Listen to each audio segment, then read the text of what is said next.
Hello बच्चों, welcome to maths magic. बच्चों, दिसंबर का लास्ट वीक चल रहा है और आज दिसंबर का लास्ट डे भी है और आज के बाद हमारा 2024 ख़त्म हो जाएगा और कल से 2025 नए वर्ष में हम लोग प्रवेश करेंगे। और जैसे ही बच्चों जनवरी आती है, हमारे बोर्ड एग्जामिनेशंस बहुत ही नज़दीक दिखाई पड़ने लगते हैं हमको। बच्चों, सभी लोग आप लोग अपने बोर्ड एग्जामिनेशंस की प्रिपरेशन में बहुत अच्छे से लगे होंगे, ऐसा मुझे पूरा विश्वास है। बच्चों, बोर्ड सीबीएसई बोर्ड ने अभी कुछ दिन पहले अपनी वेबसाइट पर 2025 के लिए एक सैम्पल क्वेश्चन पेपर अपलोड किया था। कुछ बच्चों ने उसे डाउनलोड कर लिया होगा, कुछ बच्चों ने उसे सॉल्व भी कर लिया होगा, लेकिन कुछ बच्चों ने अभी तक शायद शुरू ना किया हो। तो सभी बच्चे जिन्होंने सॉल्व कर लिया है और जिन्होंने शुरू नहीं भी किया है, उन सभी के लिए हम 2025 का सैम्पल क्वेश्चन पेपर जो कि सीबीएसई बोर्ड ने अपनी वेबसाइट पर अपलोड किया हुआ है, आज से हम डिस्कस करने जा रहे हैं, ताकि अगर कोई डाउट उस पेपर में आपका रह गया हो तो उसे आप देख लें, उसे आप सॉल्व कर लें, प्रैक्टिस कर लें। और अगर अभी तक शुरू नहीं किया है तो आप इसे देख करके अपने आप से करने की कोशिश करिएगा। बच्चों, आज हम लोग स्टार्ट कर रहे हैं सीबीएसई के द्वारा अपलोड किया हुआ 2025 के लिए sample question paper for mathematics standard. और मैथमेटिक्स स्टैंडर्ड का जो कोड है बच्चों, वो है 041, आप सभी जानते हैं। तो मैथमेटिक्स स्टैंडर्ड का क्वेश्चन पेपर आज से हम लोग स्टार्ट करेंगे और आज हम लोग सबसे पहले सेक्शन ए की बात करेंगे, यानी मल्टीपल चॉइस क्वेश्चंस की बात करेंगे। बच्चों, जब मल्टीपल चॉइस क्वेश्चंस हम करते हैं बोर्ड एग्जामिनेशन में, तो एक बात ध्यान रखिएगा कि वहाँ पर किसी भी क्वेश्चन का सल्यूशन करके दिखाने की ज़रूरत आपको नहीं होती है।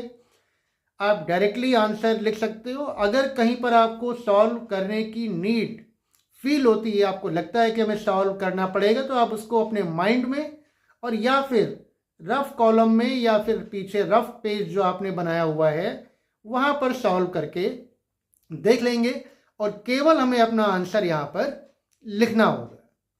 तो बच्चों, आज हम लोग मल्टीपल चॉइस क्वेश्चन डिस्कस करने जा रहे हैं। तो 2025 में जो सैम्पल पेपर अपलोड हुआ है उसका पहला क्वेश्चन है बच्चों, सेक्शन ए का, the graph of quadratic polynomial px passes through the points -6, 0, 0, -30, 4, -20 and 6, 0. Zeros of the polynomial px are। तो ये क्वेश्चन बहुत ही आसान है लेकिन थोड़ा समझने वाला है। जल्दबाजी में बच्चे इसे गलत कर सकते हैं। बच्चों, इसमें कहा गया है कि एक क्वाड्रेटिक पॉलिनोमियल है जो कि इन पॉइंट से पास होता है। ये 4 पॉइंट्स आपको दिए हुए हैं ग्राफ पे, इन पॉइंट से वो पास होता है। तो आपको बताना है कि इस क्वाड्रेटिक पॉलिनोमियल के जीरोज क्या होंगे। तो बच्चों, क्वाड्रेटिक पॉलिनोमियल के जीरोज को ग्राफिकली कैसे फाइंड करते हैं ये आपको पता ही होगा, आपके टीचर्स ने आपको बताया ही होगा। फिर भी आपको हम ये बता देते हैं कि जब हमें ये फाइंड करना होता है बच्चों कि किसी भी पॉलिनोमियल के कितने नंबर ऑफ ज़ीरोज़ होंगे। पहले हम इस पर बात करते हैं कि अगर हमें ये पता करना हो कि किसी भी पॉलिनोमियल के कितने ज़ीरोज़ होंगे, ग्राफिकली अगर हमें फाइंड करना है, तो आपको सिखाया गया है कि हम देखते हैं कि उस पॉलिनोमियल का जो ग्राफ है वो एक्स एक्सिस को कितने प्लेसेस पर कट कर रहा है, और किसी भी पॉलिनोमियल का जो ग्राफ है वो एक्स एक्सिस को जितने भी प्लेसेस पर कट करता है उस पॉलिनोमियल के उतने ही ज़ीरोज़ होते हैं। ये आपको मालूम है। अब एक्स एक्सिस पर किसी पॉलिनोमियल का ग्राफ जहाँ पे एक्स एक्सिस को जिस पॉइंट पर कट कर रहा होता है बच्चों, उस पॉइंट के हम कोऑर्डिनेट रीड कर लेते हैं। उस पॉइंट का अगर हमें कोऑर्डिनेट पता है तो उस कोऑर्डिनेट में जो x की वैल्यू होगी यानी जो एब्सिसा होगा वही उस पॉलिनोमियल का जीरो होता है। ठीक है, तो अब यहाँ पर क्वाड्रेटिक पॉलिनोमियल इन्होंने पहले से दिया हुआ है और आप जानते हैं क्वाड्रेटिक पॉलिनोमियल में जो डिग्री होती है वो होती है 2, यानी मैक्सिमम जीरोज यहाँ पर 2 हो सकते हैं। अब हम ये देखेंगे कि ये जो ग्राफ है ये जिन पॉइंट्स पर कट कर रहा है इनमें से एक्स एक्सिस वाले पॉइंट कौन कौन से हैं, यानी हमारा ग्राफ एक्स एक्सिस को किन किन पॉइंट्स पर कट कर रहा है। अब ये क्वेश्चन आता है कि अब हम पॉइंट्स को देख करके कैसे पहचानेंगे कि एक्स एक्सिस पर कौन कौन से पॉइंट्स हैं और कौन से नहीं। तो इसके लिए भी आपको एक कॉन्सेप्ट पता होगा, बताया गया होगा कि एक्स एक्सिस पर जितने भी पॉइंट होते हैं बच्चों, उन सभी पॉइंट्स पर y की वैल्यू 0 होती है, यानी ऑर्डिनेट 0 होता है। तो for every point on the x axis ordinate is 0। तो हम ये चेक करेंगे कि जो पॉइंट्स हमारे पास ये दिए हुए हैं इनमें से कितने पॉइंट ऐसे हैं जिनमें ऑर्डिनेट 0 है, यानी y की वैल्यू 0 है। तो आप देखिए सबसे पहला जो पॉइंट है -6,0, इसमें y की वैल्यू 0 है, यानी ऑर्डिनेट 0 है। और जो ये सबसे लास्ट पॉइंट दिया हुआ है बच्चों 6,0, इसमें भी y की वैल्यू 0 है, यानी ऑर्डिनेट 0 है। यानी हमारे पास दो पॉइंट ऐसे हैं जिनमें ऑर्डिनेट यानी y की वैल्यू 0 है। इसका मतलब ये हुआ कि ये जो पॉलिनोमियल है बच्चों ये x एक्सिस को 2 प्लेसेस पे कट कर रहा है, और 2 प्लेसेस पे कट करने का मतलब है कि इसके 2 जीरोज होंगे, इस पॉलिनोमियल के 2 जीरोज होंगे। अब हमने आपको बताया कि x एक्सिस को जहां पे कट कर रहा है उस कोऑर्डिनेट में एब्सिसा क्या है ये हमें देखना है, और जो एब्सिसा होगा, जो एब्सिसा की वैल्यू होगी यानी जो x की वैल्यू होगी वही हमारा 0 होगा। तो ये जो दो पॉइंट्स हमको मिले जहां पर ऑर्डिनेट 0 है, एक तो ये -6,0 और दूसरा 6,0, इन दोनों ही पॉइंट्स में y की वैल्यू 0 है। तो ये दोनों x एक्सिस वाले पॉइंट हुए, और इन दोनों पॉइंट्स में आप एब्सिसा चेक करिए, यानी x की वैल्यू चेक करिए क्या है। यहां पर है -6 और यहां पर है +6। तो इन दोनों पॉइंट्स में जो एब्सिसा की वैल्यू है यानी जो x की वैल्यूज हैं वही इस पॉलिनोमियल के जीरोज होंगे। यानी गिवन पॉलिनोमियल px जो भी है उसके जीरोज होंगे -6 and 6। तो अब देखिए हमारे पास जो ऑप्शंस हैं उनमें कहीं ऐसा है कि -6 and 6 दिया हो, तो ये डी पार्ट आप देख रहे हैं -6,6, यही हमारा करेक्ट आंसर होगा। यानी गिवन पॉलिनोमियल के जो दोनों जीरोज होंगे वो होंगे -6,6, और आप इसको कॉन्फिडेंस के साथ लिख दीजिएगा, यही हमारा आंसर है। बच्चों जब आप आंसर लिखते हैं मल्टीपल चॉइस क्वेश्चन में तो ये आंसर जरूर लिखिएगा, ऑप्शन भी लिखिएगा और आंसर भी लिखिएगा, मतलब डी और फिर आंसर -6,6। तो क्वेश्चन नंबर पहले आप डालेंगे 1 ऑप्शन डी और ब्रैकेट में -6,6। आंसर जरूर लिखिएगा क्योंकि कॉपी चेक करते समय टीचर्स को आंसर ही याद होता है, ऑप्शन कभी भी याद नहीं होते हैं कि डी है कि सी है, लेकिन ये याद रहेगा कि हाँ -6,6 आंसर करेक्ट है। तो अगर आप -6,6 लिखेंगे तो आसानी से बहुत जल्दी वो आपकी कॉपी चेक कर देंगे, उन्हें मार्किंग स्कीम पलटनी नहीं पड़ेगी, उनका टाइम वेस्ट नहीं होगा, वो आपसे हैप्पी रहेंगे, और अगर वो आपसे हैप्पी हैं तो आपको अच्छे मार्क्स आगे मिलते चले जाएंगे। तो एमसीक्यूज में आंसर जरूर लिखिए। ठीक, आइए अगला क्वेश्चन देखते हैं क्या है। नेक्स्ट क्वेश्चन है the value of k for which the system of equations 3x - ky = 7 and 6x + 10y = 3 is inconsistent। यानी हमें k की वैल्यू फाइंड करनी है अगर ये दोनों गिवन इक्वेशंस इनकंसिस्टेंट हो। बच्चों यहाँ पर एक वर्ड देखिए आ गया है इनकंसिस्टेंट, और ये अक्सर आता है कंसिस्टेंट या इनकंसिस्टेंट, और इसका मतलब अगर आपको नहीं पता होगा या आप भूल गए होंगे तो फिर आपके लिए प्रॉब्लम हो सकती है। हालांकि क्वेश्चन बहुत ही आसान है, लेकिन अगर इस वर्ड का मीनिंग नहीं पता होगा तो क्वेश्चन आप नहीं कर पाएंगे। बच्चों, कंसिस्टेंसी और इनकंसिस्टेंसी आपने पढ़ी है लीनियर इक्वेशंस इन टू वेरिएबल्स चैप्टर में। कंसिस्टेंसी का मतलब होता है कि जो आपकी इक्वेशंस हैं उन्हें सॉल्व किया जा सकता है, और इनकंसिस्टेंसी यानी इनकंसिस्टेंट सॉल्यूशन का मतलब होता है कि इन इक्वेशंस को सॉल्व नहीं किया जा सकता है।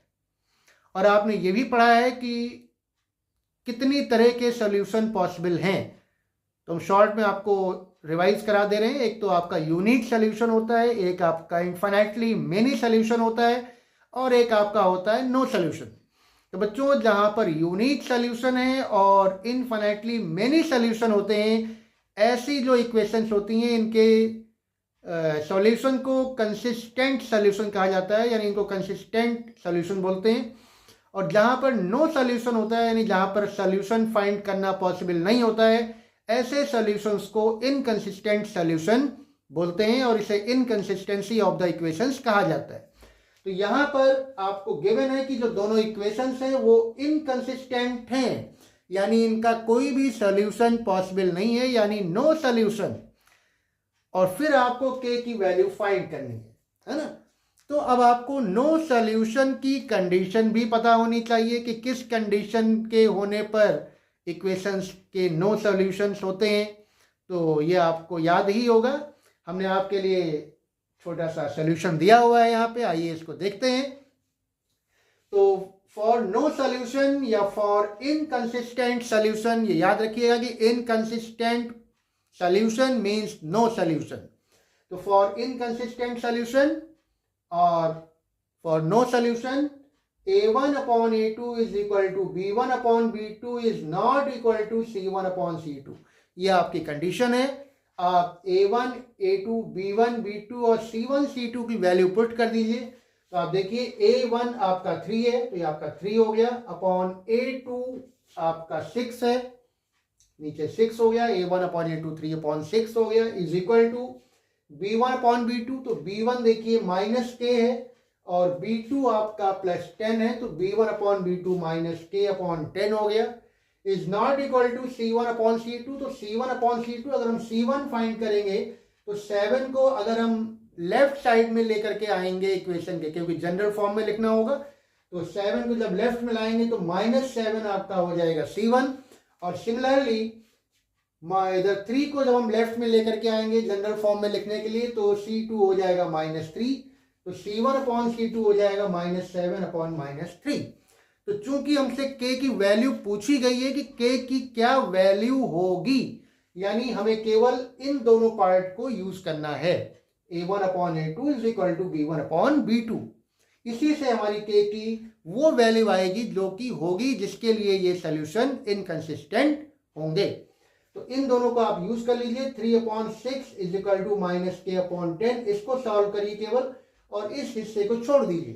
तो इसको सॉल्व करेंगे तो देखिए आप 3 1 जा 3, 3 2 जा 6, नीचे 2 आ जाएगा, 2 से 10 कट जाएगा, 2 5 आर 10, और 5 को फिर आप इधर लेफ्ट में शिफ्ट करेंगे तो k is equal to -5 finally आ जाएगा। तो हमारा आंसर होगा -5, यानी k की वैल्यू -5 के लिए इस सिस्टम ऑफ इक्वेशंस के जो सोल्यूशन होंगे वो इनकंसिस्टेंट होंगे, यानी नो सोल्यूशन होंगे।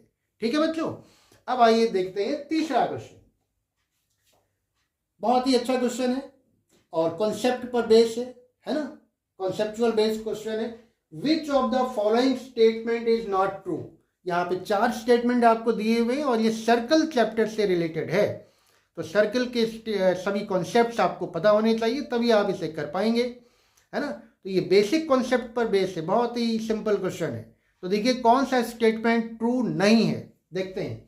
पहला है a number of second can be drawn at any point on the circle, यानी सर्कल के किसी भी पॉइंट पर हम नंबर ऑफ सीकेंड्स ड्रॉ कर सकते हैं। सीकेंड्स जानते हैं ना बच्चों, एक ऐसा लाइन सेगमेंट जो सर्किल को 2 पॉइंट्स पे कट करता हुआ आगे और पीछे दोनों तरफ एक्सटेंड होता रहता है। यानी ऐसा लाइन, एक ऐसी लाइन जो सर्किल को 2 पॉइंट्स पर कट करती है ना। तो ये सही है क्योंकि एक पॉइंट पर हम बहुत सारे सीकेंड्स ड्रॉ कर सकते हैं, कई सीकेंड्स ड्रॉ किए जा सकते हैं, ये सही है। बी है आपका, only one tangent can be drawn at any point on the circle. यानी सर्कल के किसी एक पॉइंट पर केवल एक ही टेंजेंट ड्रॉ कर सकते हैं, ये भी सही है। आप सभी जानते हैं कि सर्कल के एक पॉइंट पर केवल एक ही टेंजेंट ड्रॉ की जा सकती है। या हम कह सकते हैं कि टेंजेंट जो होती है वो सर्कल को केवल एक ही पॉइंट पर टच करती है, ये भी स्टेटमेंट सही है। Next, A chord is a line segment joining the 2 points on a circle। यानी सर्कल के 2 पॉइंट्स को अगर हम ज्वाइन करते हैं तो वो कॉर्ड कहलाती है, ये भी सही है। कॉर्ड की डेफिनेशन आपने जूनियर क्लासेस से ही पढ़ रखी है कि a line segment joining any 2 points on the circle is called the chord, तो ये भी स्टेटमेंट सही है। अगला देखिए, from a point inside the circle only 2 tangents can be drawn। अब ये थोड़ा सोचने वाला पॉइंट है, इसमें बच्चे कभी कभी कंफ्यूज हो जाते हैं।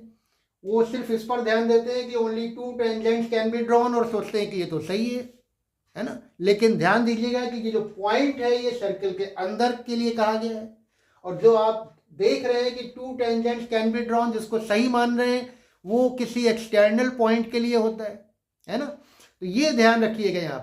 यहाँ पर फिर से देखिए, इन्होंने कहा है कि सर्कल के अंदर अगर कोई पॉइंट है तो वहां से हम 2 टेंजेंट्स ड्रॉ कर सकते हैं। तो ये पॉइंट बच्चों गलत है, ये स्टेटमेंट गलत है, क्योंकि सर्कल के अंदर किसी भी पॉइंट से अगर आप कोई भी लाइन ड्रॉ करोगे, टेंजेंट ड्रॉ करने की कोशिश करोगे, तो वो सर्कल को टच नहीं करेगी बल्कि सर्कल को इंटरसेक्ट कर देगी, सर्कल को कट कर देगी। मैं आपको दिखाता हूं, 1 मिनट।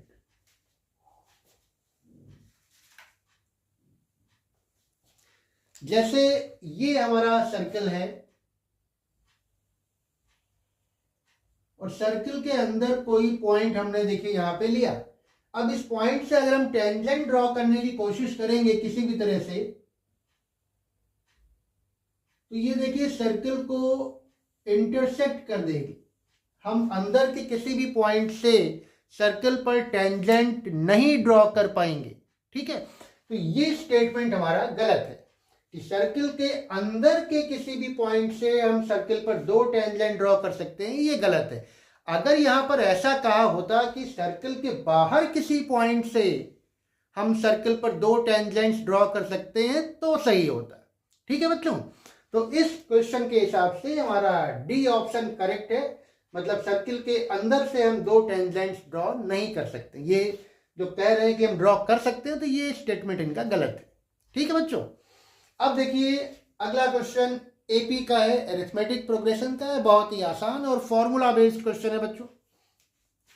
इसमें इन्होंने बोला है कि if nth term of an AP is 7n-4, nth term आपको दिया हुआ है, then what is the common difference, यानी कॉमन डिफरेंस एपी का क्या होगा, ये पूछा है। ऑप्शन इन्होंने दे रखे। तो एक 7 है, दूसरा 7n है, फिर -4 है और +4 है। इनमें से कौन सा ऑप्शन करेक्ट है? तो हमने आपके लिए सोल्यूशन किया है। ये आप अपने मन में सॉल्व कर सकते हैं या रफ कॉपी में या रफ पेज पर या रफ कॉलम में सॉल्व करेंगे। कोई भी सोल्यूशन दिखाने की जरूरत नहीं होती है एमसीक्यू में, केवल आपको आंसर लिखना होता है। 20 एमसीक्यूज होंगे और 20 लाइन में आप 20 आंसर्स लिखोगे, कोई एक्स्ट्रा सोल्यूशन नहीं करना है, ठीक है। तो अगर हमें सॉल्व करने की जरूरत है भी तो हम रफ कॉलम में या कॉपी के पीछे बने हुए रफ पेज पर सॉल्व करेंगे। तो हमें दिया हुआ है nth टर्म, और nth टर्म को an से डिनोट करते हैं। आप जानते हैं कि an से nth टर्म डिनोट किया जाता है। नहीं, अब nth टर्म हमको दिया हुआ है कि an = 7n-4, ये पता है। तो यानी अगर हम n की प्लेस पर 1 पुट कर दें तो a 1 हो जाएगा, यानी फर्स्ट टर्म निकल आएगा। और अगर n की प्लेस पर अगर हम 2 पुट कर दें तो सेकेंड टर्म निकल आएगा, यानी a2 निकल आएगा। तो आइए देखते हैं। तो पहले हमने n की प्लेस पर 1 पुट किया, यानी a1 का मतलब फर्स्ट टर्म। तो हमने जब लेफ्ट में n की जगह पर 1 पुट किया है तो राइट में भी हम n की प्लेस पर 1 पुट करेंगे। तो राइट में 7n-4 है आपका nth टर्म, यहाँ पे n की प्लेस पर 1 पुट करिए, तो 7 इंटू 1 -4, तो 7 इंटू 1 7 -4 इज इक्वल टू 3, यानी पहला टर्म आपका आ गया 3। अब देखिए, अब इसी nth टर्म में हम n की प्लेस पर 2 पुट करने जा रहे हैं, तो जब n की प्लेस पर हम 2 पुट करेंगे यानी a2, यानी सेकेंड टर्म मिल जाएगा हमको। तो जब 2 पुट करेंगे आप तो 7 इंटू n-4 यानी 7 इंटू 2 -4 हो जाएगा, n की प्लेस पर 2 पुट कर दीजिए, तो 7 इंटू 2 हो जाएगा 14 और 14 -4 हो जाएगा 10, यानी सेकेंड टर्म आ गया 10। पहला टर्म था 3 और दूसरा टर्म आ गया 10। अब कॉमन डिफरेंस आप बच्चों जानते हैं कि कॉमन डिफरेंस का मतलब होता है कि दो टर्म्स का डिफरेंस, दो सक्सेसिव टर्म का डिफरेंस, मतलब second term minus first term. ये ध्यान रखिएगा, कभी भी first term minus second term नहीं होता है, always second term minus first term, मतलब बाद वाले टर्म से उसके पहले वाले टर्म को हमेशा माइनस किया जाता है। तो जब हम कॉमन डिफरेंस निकालेंगे बच्चों तो a2 माइनस a1 करेंगे, यानी बाद वाले टर्म से पहले वाले टर्म को माइनस करेंगे, तो a2 माइनस a1 ये हो जाएगा 10 माइनस 3 और 10 माइनस 3 यानी 7। तो कॉमन डिफरेंस आ गया 7। अब देखिए कौन सा ऑप्शन करेक्ट है, तो ये पहला ही ऑप्शन जो ए है इसमें 7 इन्होंने दे रखा है, तो यानी यही आंसर आपका करेक्ट है। तो इस क्वेश्चन का आंसर हो गया कॉमन डिफरेंस इज 7। आप 7 लिख देंगे। आंसर जब भी लिखेंगे मैंने बताया कि क्वेश्चन नंबर फिर ऑप्शन ए और उसके बाद 7 जरूर लिखिएगा, आंसर जरूर लिखिएगा, है ना। ये मैं आपसे बार बार जोर देकर कह रहा हूं कि आंसर जरूर लिखिएगा, इसको छोड़िएगा नहीं, आंसर स्किप मत करिएगा। ऑप्शन भले स्किप कर दीजिए लेकिन आंसर मत स्किप करिए। आप केवल इतना भी लिख सकते हो, क्वेश्चन नंबर 4 7 सेंटीमीटर, सॉरी 7, है ना। तो क्वेश्चन नंबर 4 7, मतलब 7 लेकिन कंपलसरी है, आंसर कंपलसरी है। नेक्स्ट क्वेश्चन 5वां बेटा आपका है, the radius of a right circular cone and a sphere are 5 centimetre each, यानी एक राइट सर्कुलर कोन है और एक स्फीयर है, दोनों की रेडियस 5 सेंटीमीटर है, यानी सेम है। और if volume of both are equal, अगर दोनों का वॉल्यूम इक्वल है, then height of the cone is, यानी कोन की हाइट क्या होगी। बहुत ही आसान और फॉर्मूला बेस्ड क्वेश्चन है, तो बच्चों फॉर्मूले जरूर याद कर लीजिएगा, क्योंकि अगर फॉर्मूले भी आपको सारे याद होंगे तो भी आप अच्छे मार्क्स स्कोर कर सकते हैं, है ना। तो ये खास तौर से उन बच्चों के लिए बहुत ही ज़रूरी बात है जो थोड़ा सा पढ़ाई में कम ध्यान देते हैं या कम पढ़ते हैं, तो कम से कम फॉर्मूला अगर आप याद रखेंगे तो बहुत कुछ आप इसमें सम्स ऐसे ही कर पाएंगे, फॉर्मूले से ही हो जाएंगे। तो देखते हैं, तो हमारे पास दोनों की रेडियस इक्वल है, यानी कोन की रेडियस भी 5 है और स्फीयर की रेडियस भी 5 है, तो दोनों की रेडियस को हमने r मान लिया है, स्मॉल r, दोनों की रेडियस 5 है और height of the cone h है। अब हमें वॉल्यूम पता है कि दोनों का इक्वल है, यानी volume of the cone is equal to volume of the sphere. अब वॉल्यूम ऑफ द कोन का फॉर्मूला क्या होता है बच्चों, आपको याद ही होगा, है ना। नहीं याद है तो देख लीजिए, लेकिन अगर याद नहीं है तो याद कर लीजिए, क्योंकि अब कोई समय आपका बिल्कुल नहीं बचा है। तो कोन का वॉल्यूम है बच्चों 1/3 pi r square h is equal to sphere का वॉल्यूम है 4/3 पाई r क्यूब। तो देखिए 3 से 3 कैंसिल हो जाएगा, दोनों डिनोमिनेटर में, पाई से पाई कैंसिल हो जाएगा, आर स्क्वायर से आर स्क्वायर कैंसिल हो जाएगा, यहाँ पे आर क्यूब है और यहाँ पे आर स्क्वायर है, तो यहाँ पे आर स्क्वायर पूरा कट गया और यहाँ पे आर क्यूब में से आर स्क्वायर कट जाएगा तो एक आर आपका बचेगा। तो यहाँ राइट में बचेगा 4 और इधर से r और इधर लेफ्ट में बचेगा h, तो यानी h इज इक्वल टू हो गया 4r और r की वैल्यू आपको 5 पता है तो 5 पुट कर दीजिए, 4 इंटू 5 यानी 20, तो हाइट आपकी आ जाएगी 20। अब बच्चे यहाँ पे गलती क्या करते हैं जिसकी वजह से समय ज़्यादा लग जाता है, वो यहाँ पर कोन का वॉल्यूम निकालने लग जाते हैं पूरा, फिर इधर स्फीयर का वॉल्यूम भी निकालने लग जाते हैं, मतलब वो 4/3 पाई r क्यूब या फिर r की वैल्यू 5 रखते हैं, 5 को क्यूब यानी 3 टाइम्स मल्टीप्लाई करते हैं और पूरा वॉल्यूम निकाल देते हैं इसका, है ना। और फिर उसके बाद इसको इक्वेट करते हैं इधर कौन से, और फिर यहाँ पे आर की वैल्यू पुट करते हैं, फिर आर का स्क्वायर करते हैं, 25 करते हैं, फिर पूरा ट्रांसफर करके सॉल्व करते हैं। तो आ तो जाएगा लेकिन उस पर टाइम आपका वेस्ट हो जाएगा। जब कभी भी हमें पता हो कि वॉल्यूम इक्वल है या हमें वॉल्यूम इक्वल करना है, तो सबसे पहला काम यही करेंगे कि वॉल्यूम को आप पहले फॉर्मूला लिख के इक्वल कर लीजिए, और जो कुछ भी कैंसिल हो रहा है उसमें पहले उसे आप कैंसिल कर लीजिए, जो बचता है फिर उसे सॉल्व कर लीजिए। तो इससे बहुत ही आसानी से और बहुत ही कम समय में आप अपना आंसर निकाल पाएंगे। बच्चों यहाँ पर आपने देखा कि हमारा जो आंसर है यानी जो हाइट आ गई वो है 20 सेंटीमीटर। अब ऑप्शन में आप देखिए 20 आपका यहाँ पे लिखा हुआ है बी पार्ट में, तो जो आप आंसर लिखोगे तो पहले क्वेश्चन नंबर डालोगे 5 ऑप्शन बी, और 20 सेंटीमीटर जरूर लिखना है। बार बार इसका ध्यान रखिएगा कि आप अपना आंसर जरूर लिखेंगे। ठीक है बच्चों, तो आज हमने आपसे ये कुछ 5 क्वेश्चंस डिस्कस कर लिए हैं। कल सेकंड पार्ट में सेक्शन ए का जो सेकंड पार्ट होगा उसमें आगे के कुछ और क्वेश्चंस डिस्कस करेंगे। तो आप क्लास मिस मत करिएगा, क्लास अटेंड करते रहिएगा। और आज आपको कैसा लगा, आज की क्लास कैसी लगी, 2025 का जो सैम्पल पेपर अपलोडेड है वेबसाइट पे उससे हम लोग डिस्कस कर रहे हैं। कैसा लगा आपको, ये कैसी फीलिंग्स हैं आपकी, ओपिनियन क्या है, आप अपने आंसर्स हमें कमेंट बॉक्स में बताइए, आपके विचार क्या हैं बताइए।